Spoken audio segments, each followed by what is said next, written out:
حضور غوث پاک، محبوب سبحانی، قندیل نورانی، شہباز لامکانی، شیخ سید عبد القادر جیلانی۔ کسی نے پوچھا تھا حضور غوث اعظم سے کہ آپ کی ولایت کس طرح کی ہے، تو آپ نے اپنی ایڑی کی طرف اشارہ کر کے فرمایا جب تک میرا قدم نہ لگے اللہ کسی کو ولایت دیتا ہی نہیں۔ تو میری ولایت کی بات کرتے ہو، میں جب تک مور نہ لگاؤں اللہ کسی کو ولی بناتا۔ شیخ سعدی بول پڑے، کہنے لگے غوث اعظم درمیان اولیاء چو محمد درمیان انبیاء۔ حضور غوث اعظم رضی اللہ تعالیٰ عنہ کا ولیوں میں وہی مقام ہے جو نبی پاک کا نبیوں میں مقام ہے۔ امام الاولیاء، سرتاج الاولیاء حضور غوث پاک رضی اللہ تعالی عنہ۔ حضور غوث اعظم رضی اللہ تعالی عنہ فرماتے میں تقریر نہیں کرتا تھا، تعلیم مکمل کر لی بات نہیں کرتا تھا۔ میں کہتا تھا میں کیسے لوگوں کے سامنے واز کروں؟ کہتے ہیں مجھے خواب میں مصطفیٰ کریم کا دیدار نصیب ہوا۔ محبوب نے فرمایا عبد القادر بات کیوں نہیں کرتے؟ میں نے کہا حضور یہ عربی لوگ ہیں، فصیح و بلیغ ہیں، ہر آدمی بات سمجھتا ہے، تو میں کس طرح اتنے مجمع میں بولوں گا؟ بڑا مشکل کام ہے، ہر آدمی کی ذہنی سطح کے مطابق کیسے بات کروں گا؟ کہتے ہیں مصطفیٰ کریم نے فرمایا منہ تو کھولو ذرا۔ کہتے ہیں میں نے منہ کھولا تو حضور نے 7 دفعہ لعاب دہن میرے منہ میں ڈال دیا۔ فرمایا اب تو بولتے جانا اور میری برکتیں تیری مدد کرتی جائیں گی۔ آپ فرماتے ہیں اگلی شام میں سویا تو مولا علی شیر خدا بھی آ گئے، تو فرمانے لگے عبد القادر منہ کھول نا بیٹا، تو میرا بھی ہے۔ کہتے ہیں میں نے منہ کھولا تو حضرت علی نے 6 دفعہ لعاب دہن ڈالا۔ میں نے کہا حضور آپ نے 6 دفعہ ڈالا ہے، تو خواب میں حضرت علی فرماتے ہیں، کہتے ہیں بیٹے میں نبی پاک کے برابر تو نہیں نہ ہو سکتا، میں نبی پاک کے برابر، حضور نے 7 دفعہ ڈالا ہے تو 6 دفعہ اس لیے ڈالا ہے کہ میں حضور کے برابر۔ صحابہ تو خواب میں بھی آ کے کہتے ہیں ہم نبی کے برابر نہیں، تو کیسے نبی کے برابر بن گیا؟ وہ تو خواب میں بھی آ کے کہتے ہیں کہ ہم حضور کے برابر ہیں، تو زندگی میں دعوے کرتا پھرتا ہے۔ حضور غوث اعظم فرماتے ہیں بس پھر چھوٹی سی مسجد، اور اس میں نے تقریر شروع کی، میں اکیلا ہی چلا تھا جانب منزل مگر، پھر لوگ ملتے ہی گئے، پھر کارواں بنتا گیا۔ فرماتے ہیں چھوٹی سی مسجد، پھر مسجد بڑی ہوئی، پھر مجمع بڑھ گیا۔ فرماتے ہیں پھر جامع مسجد، پھر مجمع وہاں بھی کم پڑ گیا، پھر بغداد کی عیدگاہ وہ بھی بھر گئی تو صحرا میں جا کے خیمے لگ گئے۔ کہتے ہیں تقریر ہوتی تو ہزاروں کا مجمع، ہزاروں کا۔ ملا علی قاری کہتے ہیں غوث اعظم کے اجتماع میں 70 ہزار لوگ شریک ہوتے تھے، ہزاروں علماء کاغذ قلم لے کے بیٹھے ہوتے تھے کہ غوث پاک جو باتیں بیان کریں گے تفسیری نقطے ہم نے نوٹ کرنے۔ اور حضور غوث اعظم کو اللہ نے یہ کمال دیا تھا، کمال، یہ آپ کی کرامت تھی کہ بغیر سپیکر کے بولتے تھے، جیسی سمجھ پہلے والے کو آتی تھی ویسی آخری والے کو آیا کرتی تھی۔ آج نا کرامت کی بات آتی ہے تو بندے چھپنے لگ جاتے ہیں، کہتے ہیں نہیں یہ نہیں ہو سکتا، بڑا مدافعانہ سا عمل، بڑا شرمندہ سا لب بولا ہے جاجی وہ غوث پاک۔ ایک دن ایک صاحب کرامت بیان کر رہے تھے تو بڑے جھجک کے حضور غوث اعظم، میں نے کہا تو بیٹھ مجھے بیان کرنے دے، تو ڈر رہا ہے کرامت سے ڈر رہا ہے، مجھے بیان کرنے دے، میں بیان کرتا ہوں، مجھے بیان کرنے دے۔ ملا علی قاری علیہ رحمہ نے لکھا ہے، دیگر بہت سارے لوگوں نے لکھا ہے، غوث اعظم خطبہ دے رہے تھے، تقریر کر رہے تھے، اچانک ہاتھ آگے بڑھایا تو یہاں تک ہاتھ بھیگ گیا غوث اعظم کا۔ ہاں کھول کے دیکھے، کھول کے بات کر رہا ہوں، ہاتھ یہاں تک بھیگ گیا۔ مرید کہتے ہیں ہم نے پوچھا حضور پانی بھی کوئی نہیں، ہاتھ بھیگ گیا۔ میں چپ کر کے سبق پڑھو، شاگردوں کو پڑھا رہے چپ کر کے سبق پڑھو۔ تھوڑی دیر گزری، چند گھنٹے تو ایک قافلہ آ گیا، سارے لوگ پانی میں بھیگے ہوئے ہیں۔ حضور غوث اعظم کے سامنے کھڑے ہوئے، کہا حضور آپ نے بڑی کرم نوازی فرمائی، بڑی کرم نوازی۔ وہ شاگرد کہنے لگے ہوا کیا؟ تو وہ لوگ کہنے لگے کشتی میں بیٹھے تھے تو کشتی ڈوبنے لگی، ہم نے کہا یا شیخ عبد القادر جیلانی، خدا کے فضل سے ہم پر ہے سایہ غوث اعظم کا، ہمیں دونوں جہاں میں ہے سہارا غوث اعظم کا۔ کہتے ہیں حضور غوث اعظم نے وہاں بیٹھے ہاتھ لگایا اور ڈوبتی کشتی کو باہر نکال لیا، اور ڈرنے لگے، کہنے لگے جناب یہ کرامت لوگ نہیں مانیں گے۔ تو میں کہا جنہیں نہیں مننا نہ منے۔ ایک عیسائی مسلمان دونوں جھگڑا کر رہے ہیں، غوث اعظم گزر رہے ہیں، جھگڑا ہو رہا ہے۔ عیسائی مسلمان سے کہتا ہے ہمارے نبی عیسیٰ علیہ السلام نے مردے زندہ کیے، تمہارے نبی نے بھی کو کیا تو بتاؤ۔ مسلمان پڑھا ہوا نہیں تھا، حالانکہ نبی پاک نے بڑے مردے زندہ کیے، پڑھا نہیں تھا، بتا نہ سکا۔ غوث اعظم کے کان میں آواز گئی تو جا کے عیسائی کا بازو پکڑ کے جھنجھوڑا، فرمانے لگے کیا کہا تم نے؟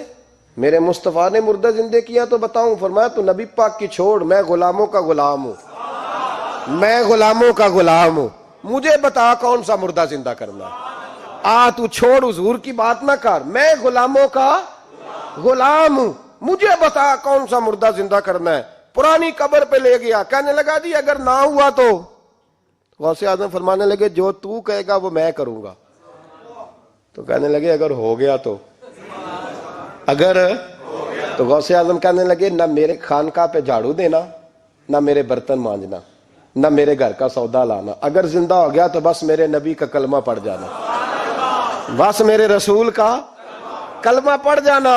اللہ اکبر۔ اس نے جو سب سے پرانی قبر تھی نا، وہ کہتا ہے یہ ہمارے دادا نے بھی نہیں دیکھا تھا بندہ کون ہے۔ اس قبر پہ کھڑا ہو کہنے لگا اس کو زندہ کریں۔ تو غوث اعظم رضی اللہ تعالیٰ عنہ قبر کے سرانے کھڑے ہوئے تو دعا کرنے لگے، کہنے لگے مولا اپنے لیے نہیں، تیرے رسول کے لیے۔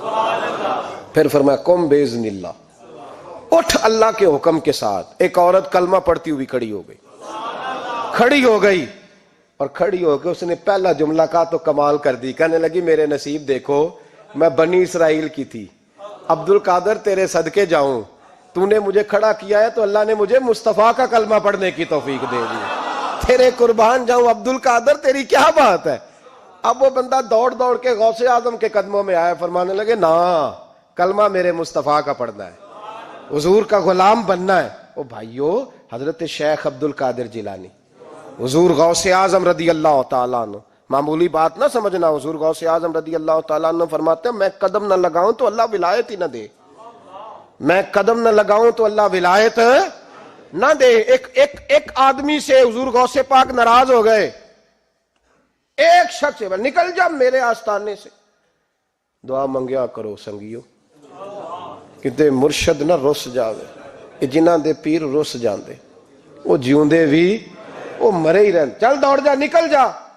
وہ کہتا ہے میں 300 ولی کے پاس گیا ہوں، 300، ہر ایک سے کہا میرے لیے دعا کرو، تو وہ کہنے لگا جسے عبد القادر دھتکار دے اس کو کوئی سینے سے لگا سکتا؟ چل واپس چلا جا۔ آ کے قدموں میں بیٹھ گیا، کہنے لگا سونیا معاف کر دے۔ فرمانے لگے تو نے دیر کر دیا، میں تو کب سے معاف کیے بیٹھا ہوں، تو نے دیر کی آنے میں تو رسول اللہ کا غلام ہوں، اور حضور نے معاف کرنا سکھایا ہے۔ حضور غوث پاک واز کرتے، نصیحت کرتے، اور چونکہ نہ شہرت کے لیے، نہ مال کے لیے، نہ نوٹوں کے لیے، اس لیے غوث اعظم جب تقریر کرتے نا، ایک دن بغداد میں بارش شروع ہو گئی، خطاب ہو رہا تھا، لوگ بکھرنے لگے تو 2 جملے غوث پاک کے، کہنے لگے یا اللہ تو دلوں کے بھید جانتا ہے، اگر بندے میں نے اپنی ذات کے لیے اکٹھے کیے ہیں تو تیز بارش برسا، دوڑا دے سارے، اور اگر تیرے لیے اکٹھے کیے ہیں تو پھر بھی تیری مرضی، رکھنے ہیں تو رکھ، بھیجنے ہیں تو۔ حضرت یحییٰ کہتے ہیں سارے بغداد میں بارش ہوتی تھی، پر جہاں غوث اعظم کی محفل ہوتی تھی وہاں کوئی نہیں ہوتی تھی، وہاں کوئی نہیں ہوتی تھی۔ غوث اعظم تقریر کرتے کبھی کبھی وجد آتا تھا۔ وجد کس کو کہتے ہیں؟ وجد کبھی کبھی آپ کہتے نہیں کہ میرے رونگٹے کھڑے ہو گئے، لوں کنڈے کھڑے ہو گئے، پھر کبھی کبھی کہتے ہو یار پتہ نہیں کیا ہوا آج تو آنسو رکتے نہیں تھے، اسی کو وجد کہتے ہیں۔ اسی کو، یہ ایک کیف ہے، ایک مستی ہے جو چڑھ جاتی ہے، ہر جگہ چڑھتی کہیں کہیں چڑھ جاتی ہے، اور کمال ہو جاتا ہے جب چڑھ جائے، پھر مزہ آ جاتا ہے۔ نہ انکار کریں اج میراں، اج موسم بڑا سہانا، مستی دا اج می برسا دے، نہیں پیاس دا کوئی ٹھکانا، تیرے کول اتر پرانا تے ساڈا درد بھی بڑا پرانا، تے میرا ہس ہس ٹالنا سانو، اسی پیتیوں باج نہیں جانا۔ کبھی کبھی ایک ماحول ہوتا ہے نا، کبھی کبھی حضور غوث اعظم وجد میں آتے تھے، کبھی کبھی اللہ کی دریائے رحمت کو بھی کبھی کبھی جوش آتا ہے، اور میرے حبیب فرماتے ہیں وہ پہلے آسمان پر نزول جلال کرتا ہے جو اس کی شان کے لائق، اور فرماتا ہے بندو مانگ لو جو مانگو گے میں دے دوں گا۔ میرے محبوب کے دریائے رحمت کو بھی جوش آتا تھا، حضور فرماتے تھے آج پوچھو جس نے جو پوچھنا ہے پوچھو۔ حضور فرمایا کرتے تھے، ایک دن حضرت ربیہ بن کعب سامنے کھڑے ہیں تو میں سال یا ربیہ، ربیہ جو دل کرتا ہے مانگ لے تیرا نبی تجھے دے دے گا۔ کبھی کبھی دریائے کرم جوش میں، تو غوث اعظم کو کبھی کبھی جوش آتا تھا، ایک دن تقریر کرتے کرتے کرتے کرتے جذبات میں آ گئے، جوش میں، یوں نظر اٹھائی تو حضرت خضر گزر رہے تھے اوپر سے، اور جوش جذبات میں فرمانے لگے، او بنی اسرائیل کے ولی ذرا نیچے تو اتر، ذرا محمد عربی کے غلام کی بھی چند باتیں سن کے جا، آج تجھے سناؤں رسول اللہ کے غلام کس طرح کے ہوتے ہیں۔ حال میں وجد میں، کیف میں، تھوڑی دیر گزری تو تڑپنے لگے، مجمع پہ سکوت طاری، لوگ سمجھ نہیں رہے ہو کیا رہا۔ ایک آپ کے خلیفہ تھے حضرت علی بن ہیتی، وہ دیوار کے ساتھ ٹیک لگا کے سو رہے تھے، سارا مجمع دم بخود ہے، یہ کیا ہونے لگا؟ غوث پاک اٹھے، تقریر وہیں رہ گئی، علی بن ہیتی کے پاس جا کے یوں ہاتھ باندھ کے کھڑے ہو گئے اور دیر تک نبی پاک پہ درود پڑھتے رہے۔ ان کی آنکھ کھلی تو وہ بھی روئے، غوث اعظم بھی روئے، دعا ہو گئی، جلسہ ختم۔ غوث پاک سے تو پوچھنے کی طاقت ہی نہیں تھی نا کسی کی، ان سے کون پوچھے؟ لوگ حضرت علی کے پاس، حضرت علی بھی نہیں تھی رحمت اللہ علیہ، حضور یہ کیا ہوا، ہمیں سمجھ نہیں آئی۔ آپ فرمانے لگے، تمہیں کیا بتاؤں، تم کسی معمولی پیر کے ماننے والے نہیں ہو، میں آج غوث اعظم کی محفل میں بیٹھے بیٹھے ہی مدینے پہنچ گیا ہوں اور مجھے رسول اللہ کے جلوے نظر آنے لگے ہیں، پر میرے شیخ کا کمال دیکھو، جو میں خواب میں دیکھ رہا تھا عبد القادر ظاہری آنکھوں سے نظر فرما رہے ہیں، ظاہری آنکھوں سے، عالم وجد میں، کیف میں، سرور میں۔ اور جب غوث اعظم تقریر کرتے تھے نا تو 50 آدمی اس کونے سے کھڑے ہوتے تھے، کہتے تھے حضور ساری زندگی گناہ کیے ہیں، اب توبہ کرتے ہیں، اب دوبارہ گناہ نہیں کریں گے۔ اس کونے سے 15 کھڑے ہوتے تھے، حضور ڈاکے ڈالے ہیں ساری عمر، اب توبہ، آپ کی بات نے دل بدل دیا ہے، اللہ نے توفیق ہدایت دے دی۔ ادھر سے 10 کھڑے ہوتے، حضور سود کا دھندا، چوری کا دھندا، آج کے بعد توبہ۔ ایک بزرگ تھے حضرت یحییٰ بن نجا ان کا نام تھا، وہ کہتے ہیں میں نے سوچا روز بندے توبہ کرتے ہیں، آج میں گنوں نہ کہ ایک محفل میں کتنے کرتے ہیں، آج گنوں نہ۔ اب تو کاؤنٹنگ کے مختلف ذرائع ہیں نا، کیلکولیٹر ہے، باقی چیزیں، اس زمانے میں یہاں گٹھلیاں ہوتی تھی کھجور کی، بندے کوئی چیز گننی ہوتی تو گٹھلی ڈالتے، یا لوگ دھاگا لے جاتے تھے، ہر دھاگے پہ گرہ لگاتے تھے، ایک گرہ دوسری گرہ، وہ کہتے ہیں میں نے نا اپنے پلو کے چادر کے نیچے دھاگا چھپا لیا، ایک بندہ توبہ کرنے اٹھا تو ایک گرہ ڈال دی، دوسرا اٹھا تو دوسری گرہ ڈال دی، تیسرا اٹھا تو تیسری، کہتے ہیں اچانک بندے زیادہ ہو گئے، اب میری سپیڈ ہی بڑی کم تھی، میں کوشش بڑی کرتا پر بندے زیادہ، کہتے ہیں بڑی کوشش کی پر میں پورا ہی نہ ہوں، کہتے ہیں جب میں تھک گیا نا اور تھوڑا سا میرا سانس بھی پھولنے لگا، پریشان بھی ہوا، تو غوث پاک نے میری طرف دیکھا اور دیکھ کے مسکرائے اور مسکرا کے فرمانے لگے، یحییٰ میں دلوں کی گرے کھولتا جا رہا ہوں، تو بند کرتا جا رہا ہے، میں گرہ کھول رہا ہوں، تو گرے لگا رہا ہے، اور چھوڑ دے یار، تجھ سے نہیں گنا جائے گا۔ یہ عبد القادر کی وجہ سے توبہ نہیں کر رہے، خدا کے فضل کی وجہ سے کر رہے، اور اللہ کا فضل گنا جا سکتا نہیں، شمار کیا جا سکتا۔ فرمایا نہ کر۔ آپ نے 40 سال لوگوں کو تبلیغ فرمائی، ہزاروں یہودیوں نے کلمہ پڑھا، لاکھوں نے، عیسائیوں کا بڑا عالم تھا، وہ کہتا ہے میں پوری انجیل پڑھتا تھا، جتنے نسخے تھے سب مجھے یاد تھے، لیکن میں متاثر ہو گیا اسلام سے، یمن کا رہنے والا تھا، میں نے ایک ٹھان لی اس کے ہاتھ پہ کلمہ پڑھنا ہے جو اس وقت نبی پاک کی امت میں سب سے زیادہ شان والا ہو۔ کہتے ہیں میں سویا تو خواب میں جناب عیسیٰ کا دیدار ہوا اور مجھے کہنے لگے تلاش کرنے کی ضرورت ہی کوئی نہیں، بغداد چلا جا، بغداد حضور غوث پاک کی بارگاہ میں۔ فرمانے لگے اس وقت نبی پاک کی امت میں سب سے زیادہ شان اللہ نے حضور غوث اعظم کو عطا فرمائی، شیخ عبد القادر جیلانی رضی اللہ تعالیٰ، غوث پاک۔ ہم کوئی دیوانے لوگ نہیں، یا ہمیں شعور نہیں، یا ہمیں عقل نہیں، ساری زندگی کھل کے جس چیز کا زیادہ تعارف کرایا وہ غوث اعظم کی نسبت ہے۔ اب تو ہمارے ہاں پیری مریدی کا رواج ہی نہیں نا، حضرت باعزید بستامی فرماتے تھے میں اس مولوی کے پیچھے نماز نہیں پڑھتا جو کسی کا مرید نہ ہو، جس کا اپنا پیشوا کوئی نہیں وہ میری پیشوائی کیسے کرے گا۔ حضرت مخدوم اشرف جہانگیر سمنانی فرمایا کرتے تھے میں تو اس دکاندار سے سودا نہیں لیتا جو کسی کا مرید نہ ہو، اس لیے کہ جس نے تربیت ہی نہیں لی، جس کے اندر درد ہی نہیں، روحانیت ہی نہیں، جس کا پیشوا ہی کوئی نہیں، کس طرح اب تو ماحول نہیں نہ رہا۔ لیکن یاد رکھو یہ نسبت اتنی تگڑی ہے، اتنی تگڑی کہ ہمارے صوفیاء نے ساری زندگی غوث اعظم کا غلام کہلانے میں فخر محسوس کیا ہے۔ کیا رشتہ داری تھی اعلیٰ حضرت بریلوی کی ان سے، کیا تعلق تھا پیر میر علی شاہ صاحب کا ان کے، کیا ان کا، لیکن ان لوگوں نے ساری زندگی کھل کے غوث اعظم کے تذکرے کیے۔ کیوں؟ غوث اعظم نے 40 سال عشاء میں وضو کیا اور فجر تک اللہ کی عبادت کی۔ فرماتے ہیں میرے مالک نے کہا عبد القادر کچھ مانگ لے، نہ اپنے لیے مانگا نہ اولاد کے لیے۔ کہنے لگے مولا قیامت تک جو میرا نام لے نا اسے بغیر توبہ کے مرنے نہ دینا، مرنے لگے تو توبہ کی توفیق دے دینا۔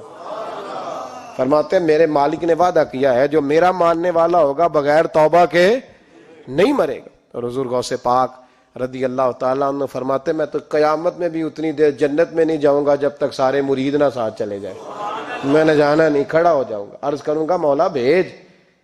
میں نے کہا یہاں بھی لوگ ڈر جاتے ہیں، یہ کیسے ہو سکتا ہے؟ اور بھائی پڑھو نا مشکاہ شریف، میرے نبی پاک علیہ السلام نے فرمایا ایک بندے نے ایک اللہ کے بندے کو پانی پلایا تھا، قیامت کے دن اللہ اس کی برکت سے اس گناہگار کو جنت عطا کر دے گا۔ اور حضور نے فرمایا بخاری میں المرء مع من احبا، جو جس سے محبت کرے گا قیامت میں اسی کے ساتھ اٹھایا جائے گا۔ تو ساری زندگی قادری کہلائے، ساری زندگی غوث اعظم کا غلام کہلائے، ساری زندگی خواجہ اجمیر کا نوکر کہلائے، ساری زندگی شاہ نقش بند کا غلام کہلائے، ساری زندگی شیخ شہاب الدین سہروردی کا اپنے آپ کو منسوب کرے اور دنیا سے جائے تو ایسے ہی چلا جائے۔ میرے نبی نے نص بیان کر دیا جو جس سے پیار کرے گا اسی کے ساتھ جائے گا، اسی کے۔ خدا کے فضل سے ہم پر ہے سایہ غوث اعظم کا، ہمیں دونوں جہاں میں ہے سہارا غوث اعظم۔ حضور غوث پاک، محبوب سبحانی، قندیل نورانی، شہباز لامکانی، شیخ سید عبد القادر جیلانی۔ کسی نے پوچھا تھا حضور غوث اعظم سے کہ آپ کی ولایت کس طرح کی ہے، تو آپ نے اپنی ایڑی کی طرف اشارہ کر کے فرمایا جب تک میرا قدم نہ لگے اللہ کسی کو ولایت دیتا ہی نہیں۔ تو میری ولایت کی بات کرتے ہو، میں جب تک مور نہ لگاؤں اللہ کسی کو ولی بناتا۔ شیخ سعدی بول پڑے، کہنے لگے غوث اعظم درمیان اولیاء چو محمد درمیان انبیاء۔ حضور غوث اعظم رضی اللہ تعالیٰ عنہ کا ولیوں میں وہی مقام ہے جو نبی پاک کا نبیوں میں مقام ہے۔ امام الاولیاء، سرتاج الاولیاء حضور غوث پاک رضی اللہ تعالی عنہ۔ حضور غوث اعظم رضی اللہ تعالی عنہ فرماتے میں تقریر نہیں کرتا تھا، تعلیم مکمل کر لی بات نہیں کرتا تھا۔ میں کہتا تھا میں کیسے لوگوں کے سامنے واز کروں؟ کہتے ہیں مجھے خواب میں مصطفیٰ کریم کا دیدار نصیب ہوا۔ محبوب نے فرمایا عبد القادر بات کیوں نہیں کرتے؟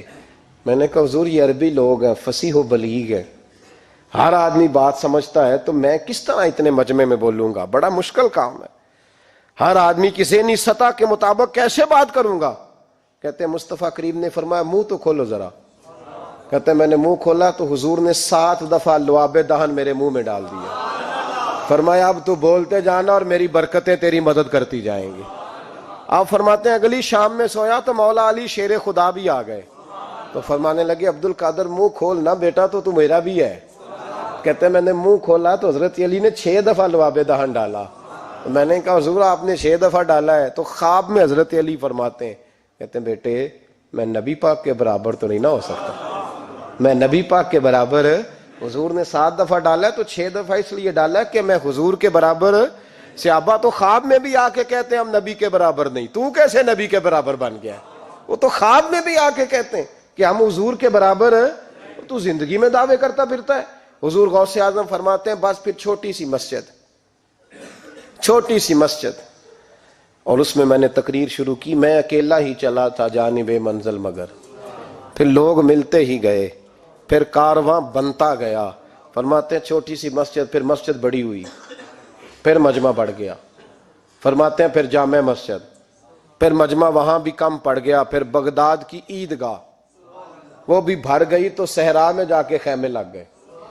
کہتے ہیں تقریر ہوتی تو ہزاروں کا مجمع، ہزاروں کا۔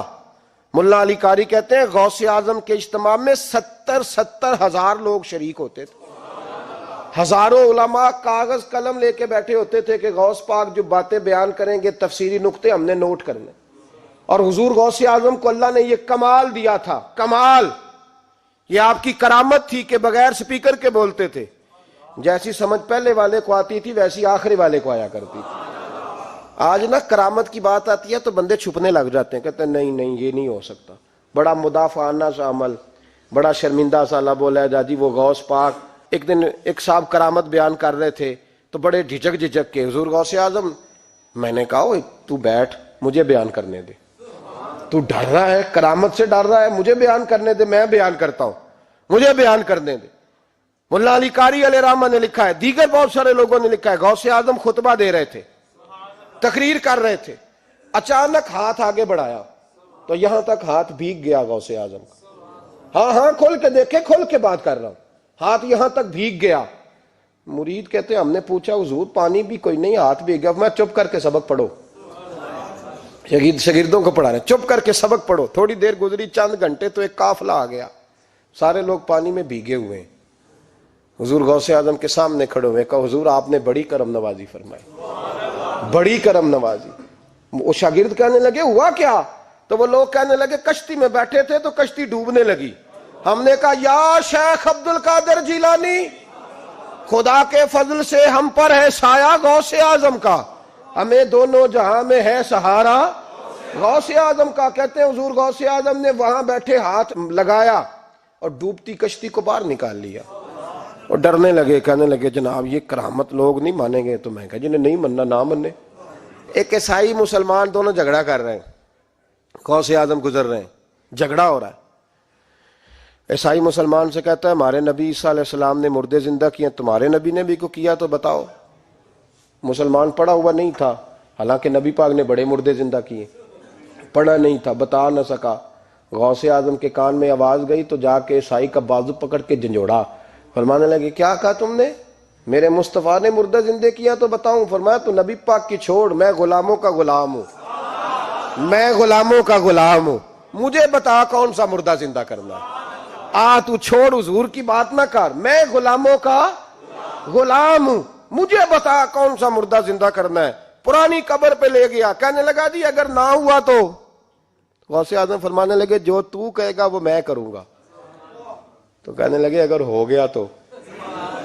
اگر تو غوث اعظم کہنے لگے نہ میرے خانقاہ پہ جھاڑو دینا، نہ میرے برتن مانجنا، نہ میرے گھر کا سودا لانا، اگر زندہ ہو گیا تو بس میرے نبی کا کلمہ پڑھ جانا، بس میرے رسول کا کلمہ پڑھ جانا۔ اللہ اکبر۔ اس نے جو سب سے پرانی قبر تھی نا، وہ کہتا ہے یہ ہمارے دادا نے بھی نہیں دیکھا تھا بندہ کون ہے، اس قبر پہ کھڑا ہو کہنے لگا اس کو زندہ کریں۔ تو غوث اعظم رضی اللہ تعالیٰ عنہ قبر کے سرانے کھڑے ہوئے تو دعا کرنے لگے، کہنے لگے مولا اپنے لیے نہیں تیرے رسول کے لیے۔ پھر فرمایا قم باذن اللہ، اٹھ اللہ کے حکم کے ساتھ۔ ایک عورت کلمہ پڑھتی ہوئی کھڑی ہو گئی، کھڑی ہو گئی، اور کھڑی ہو کے اس نے پہلا جملہ کہا تو کمال کر دی، کہنے لگی میرے نصیب دیکھو میں بنی اسرائیل کی تھی، عبد القادر تیرے صدقے جاؤں، تو نے مجھے کھڑا کیا ہے تو اللہ نے مجھے مصطفیٰ کا کلمہ پڑھنے کی توفیق دے دی، تیرے قربان جاؤں عبد القادر، تیری کیا بات ہے۔ اب وہ بندہ دوڑ دوڑ کے غوث اعظم کے قدموں میں آیا، فرمانے لگے نا کلمہ میرے مصطفیٰ کا پڑھنا ہے، حضور کا غلام بننا ہے۔ او بھائیو، حضرت شیخ عبد القادر جیلانی، حضور غوث اعظم رضی اللہ تعالیٰ عنہ، معمولی بات نہ سمجھنا، حضور غوث اعظم رضی اللہ تعالیٰ عنہ فرماتے ہیں میں قدم نہ لگاؤں تو اللہ ولایت ہی نہ دے، میں قدم نہ لگاؤں تو اللہ ولایت نہ دے۔ ایک آدمی سے حضور غوث پاک ناراض ہو گئے، ایک شخص سے نکل جا میرے آستانے سے، دعا منگیا کرو سنگیو کتے مرشد نہ رس جاوے، جنہاں دے پیر رس جاندے وہ جیوندے بھی وہ مرے ہی رہن، چل دوڑ جا نکل جا۔ وہ کہتا ہے میں 300 ولی کے پاس گیا ہوں، 300، ہر ایک سے کہا میرے لیے دعا کرو، تو وہ کہنے لگا جسے عبد القادر دھتکار دے اس کو کوئی سینے سے لگا سکتا، چل واپس چلا جا۔ آ کے قدموں میں بیٹھ گیا، کہنے لگا سونیا معاف کر دے۔ فرمانے لگے تو نے دیر کر دیا، میں تو کب سے معاف کیے بیٹھا ہوں، تو نے دیر کی آنے میں تو رسول اللہ کا غلام ہوں، اور حضور نے معاف کرنا سکھایا ہے۔ حضور غوث پاک واز کرتے، نصیحت کرتے، اور چونکہ نہ شہرت کے لیے، نہ مال کے لیے، نہ نوٹوں کے لیے، اس لیے غوث اعظم جب تقریر کرتے نا، ایک دن